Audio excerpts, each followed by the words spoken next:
and welcome to e.biz.students News for October 20th, 2008. Top stories this week.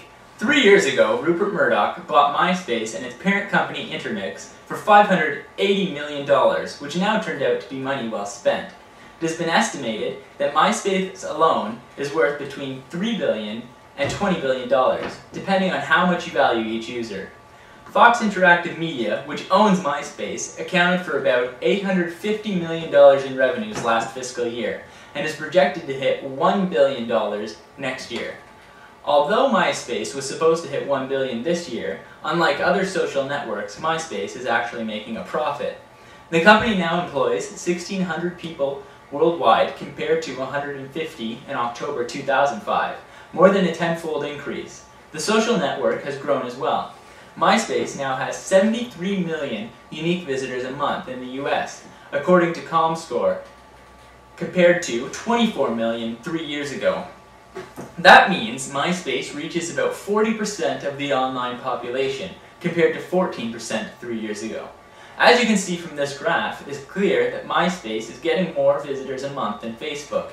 The final question is whether rival Facebook can catch up to MySpace in the US, as it has already surpassed it worldwide, or whether the two will coexist and diverge, with MySpace being more music and media oriented and Facebook continuing on its path towards becoming the platform for social software. In other news, the risk of spam and viruses that attack mobile devices is set to rise, says the report. Security experts suggest current risks are small and that attacks will take the same form as PC spam and scams.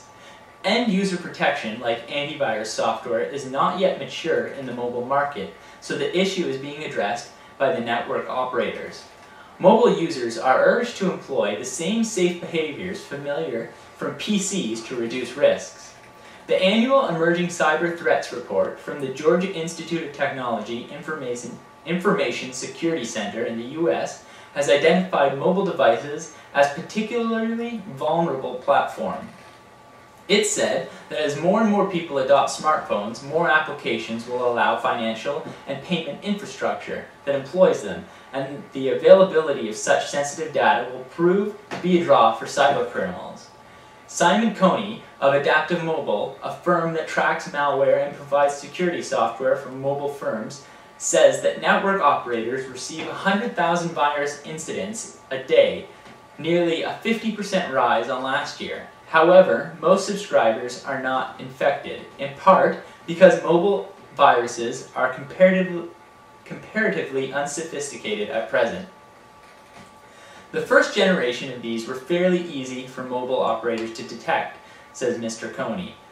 Just like the first PC viruses came across as screensavers, in the mobile instance they came across as executable files.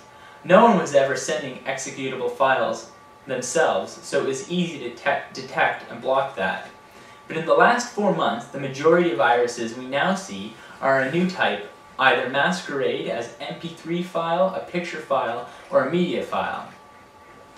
The simple solution for users, Mr. Coney says, is to employ the same behaviors familiar from computing. People should start to exercise that same caution with their mobile devices they do today on their PC.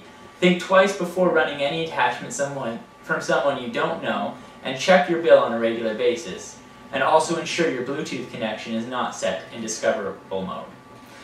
Our last story today is internet search giant Google reported strong third quarter profits which beat the expectations of Wall Street analysts. Net profits rose 26% in the third quarter from the same period last year to $1.35 billion, while revenue at $5.4 billion was up 31% from the same period. The Mountain View, California-based company reported diluted earnings per share of $4.92, better than the forecast of $4.76 per share. We had a good third quarter with strong traffic and revenue growth across all our major geographies, thanks to the underlying strength of our core search and ad business, Google Chief Executive Eric Schmidt said in a statement. While we are realistic about the poor state of the global economy, we will continue to manage Google for the long term, driving improvements to search and ads while also investing in future growth areas such as enterprise, mobile, and display, Schmidt added. Alan Weiner, an analyst at Gartner, said he expected Google to eventually make money off YouTube, the popular video sharing site it purchased for $1.65 billion 2 years ago. They're continuing to innovate on YouTube. They're just starting to scratch the surface on how they can monetize it, he said. Revenue from Google partner sites through its AdSense programs were $1.68 billion, 30% of total revenue, and up 15% from the same period of 2007. This is Graham Thompson for eBusiness Students News, signing off. Thanks for watching, and see you next week.